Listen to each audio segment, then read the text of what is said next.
Last episode, I was just going into week 4 flower, and they had just been given their feed program from advanced nutrients that would carry them from weeks 3 all the way through to week 8.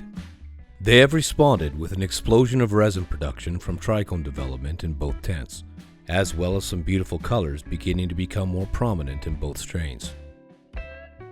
Overall, I am very happy with the way this strawberry cough and double chocolate run is going so far. And it is only just a few weeks away before I get to begin flushing these ladies and chopping them down.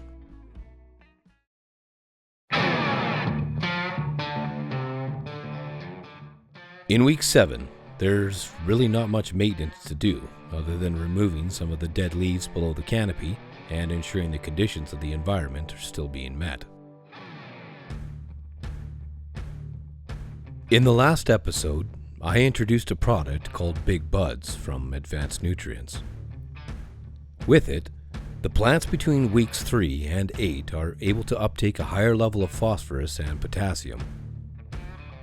During the flowering period, the plants require less nitrogen to prosper, but they replace the sustenance with the need for phosphorus and potassium. The less nitrogen being consumed will result in the changing and yellowing of some fan leaves, while the extra PK boosters will begin to make the bud sites increase in size and density. And that's just what they've been doing. As you can see, these buds are getting harder than my creepy Uncle Lorne at the bottom of a ball pit in a McDonald's play area.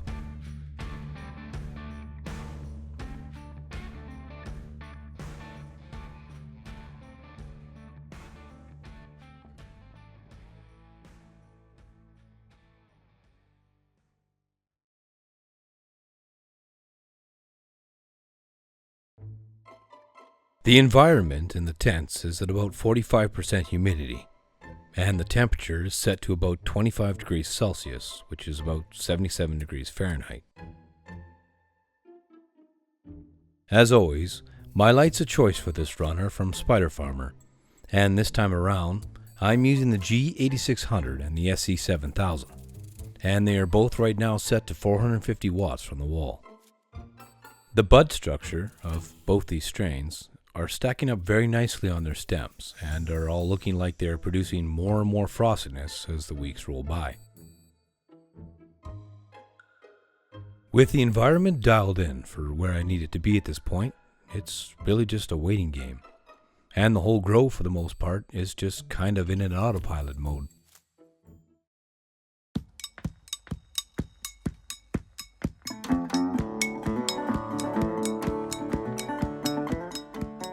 Now I can just sit back and watch these Kermit cocks firm up like Miss Piggy was giving them a lap dance.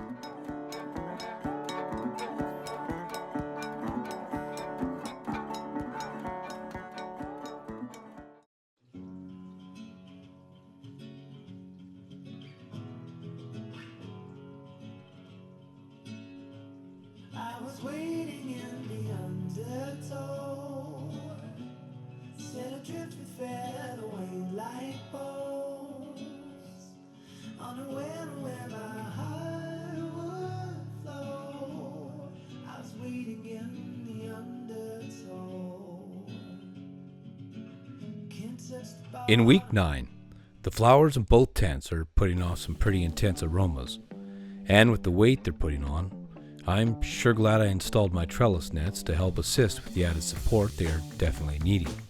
It's a good problem to have. Every grower wants his plants to fatten up to the point they can barely fit in their tent, like my ex-girlfriend trying to squeeze into a pair of jeans she bought only a few weeks ago. Seeing as I am nearing the end of my grow, my spider-farmwe lights are basically at full power. Because of this, I must also take into account that the increased intensity will result in a higher temperature within the tents. To keep this in check, I have turned up my spider-farmwe clip-on fans as well as the floor fans to amp up the air movement within the environments. These modifications, in tandem with adjusting my exhaust fans to my temperatures and humidity targets, will compensate for the extra heat the lights may be giving off. Another change in this last week of growth will require an adjustment with my feeding.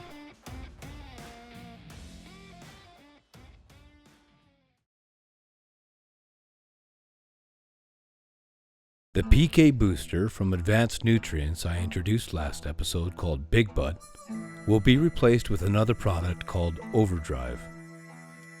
Overdrive is also a PK booster, but with a higher concentration of potassium, phosphorus, and magnesium that will bulk up the buds nicely all the way to the finish line.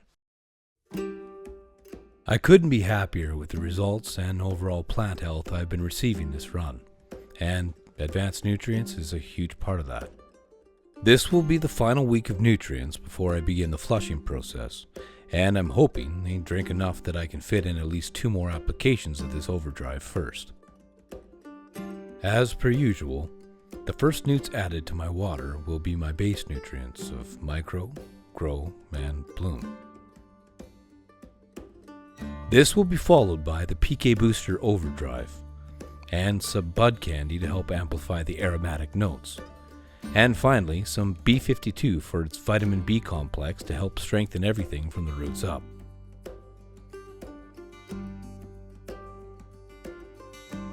I will be setting the pH for these last nutrient feeds to between 6.5 and 6.7.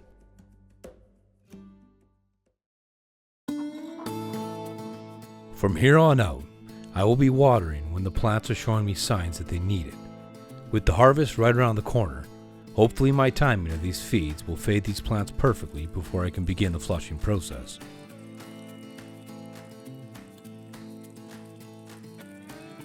And the exact time I begin to do that is dependent on me in the meantime keeping a very close eye on several other factors.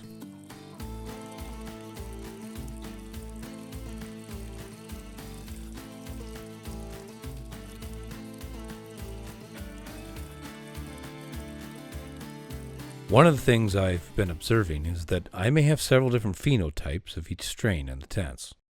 This strawberry cough in the back corner has been showing some beautiful purple hues on the buds themselves as well as their leaves. While the other 3, even though just as frosty, have maintained their green color with red-haired pistils and yellowing leaves.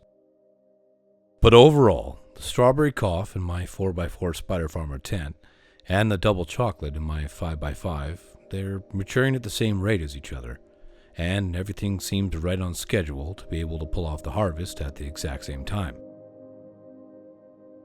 I chose these 2 strains specifically because they had similar suggested flowering times, but that estimated accuracy of the breeder isn't always something you can bet on. But in this circumstance, it seems I have lucked out, as they indeed seem right on par with each other perfectly.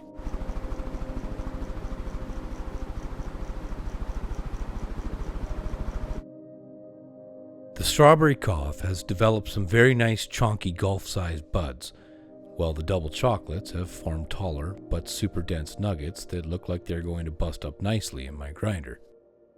Both of the strains, however, smell fucking amazing at the moment. The 4x4 with the strawberries have a slight peppery smell, and the double chocolates in my 5x5 smell so fruity and sweet as if they're almost candy. They all are absolutely frosted up head to toe with trichomes, and as this final week rolls by, so do the leaves keep turning their beautiful harvest colors.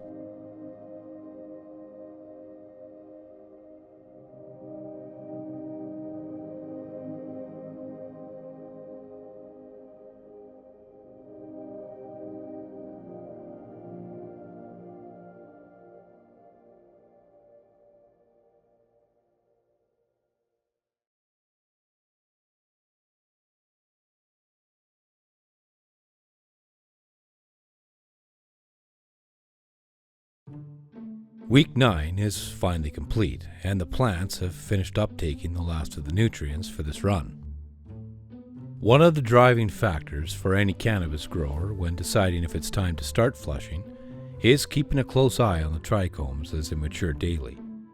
How far along they are will directly result in the quality of flavor and potency they finish at. And to do that, it's time yet again to dig out my USB microscope to get a closer look at just what exactly is going on with them. The plan is to pull them off when they're as close to cloudy as I can get them, meaning they will be at their peak of potency.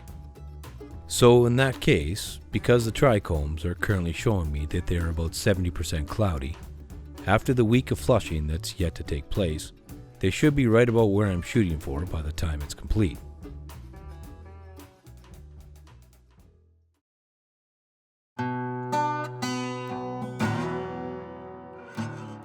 Today is the day I start to flush, which means for the next 7 days I will only be watering them with unchlorinated pH water, along with advanced nutrients finishing product, Flawless Finish.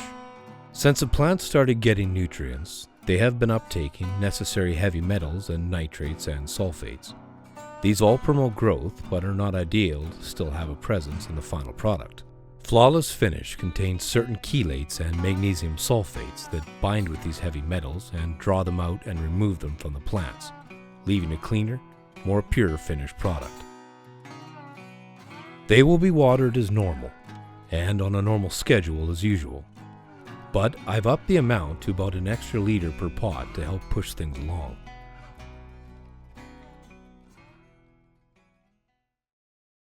I finally feel like I'm in the home stretch now. So close that I can fucking taste it. And if it tastes anything close to as good as it smells, it will have made this all worthwhile. But many things can go wrong in the meantime. And if you want some primo buds, it is more than just taking the time to flush your plants. In fact, the next few stages of the grow, like the drying and curing process, are just as, if not more important to be able to achieve the more flavorful and potent end products. The results of flushing all the unwanted metals and nitrates out of the pots over the next week will really shine when it comes time to roll up a joint and test it out. The flavor will be unparalleled to the plants that haven't been flushed. And more notably, the ash from it will be white and soft and crumble to the touch, a telltale sign that there is no harsh metals or chemicals remaining within the flowers.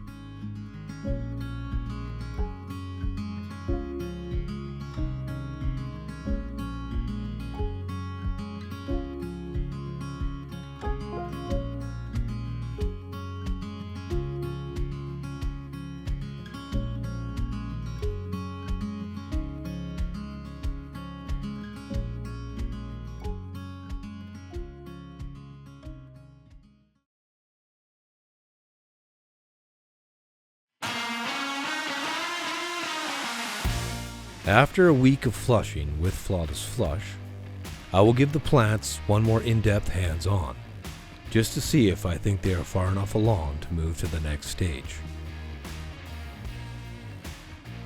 And to me, they look perfect. The buds are ripe and full and ready.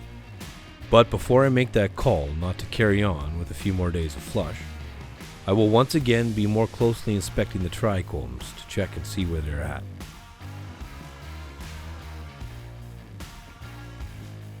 And from what I see, they're about 95 to 98% cloudy with about 2 to 3% amber. Pretty well bang on for best case scenario. This means that I will now be turning the lights off in each tent and inducing a 24-hour period of darkness before I can finally go ahead and chop these fuckers down.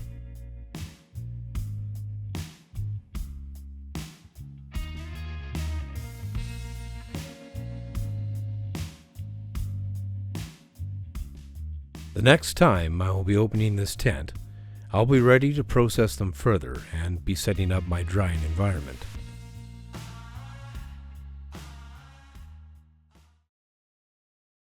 And in the next episode, I'll be walking you through just how all that went, and what the final weigh-ins were on both of my tents.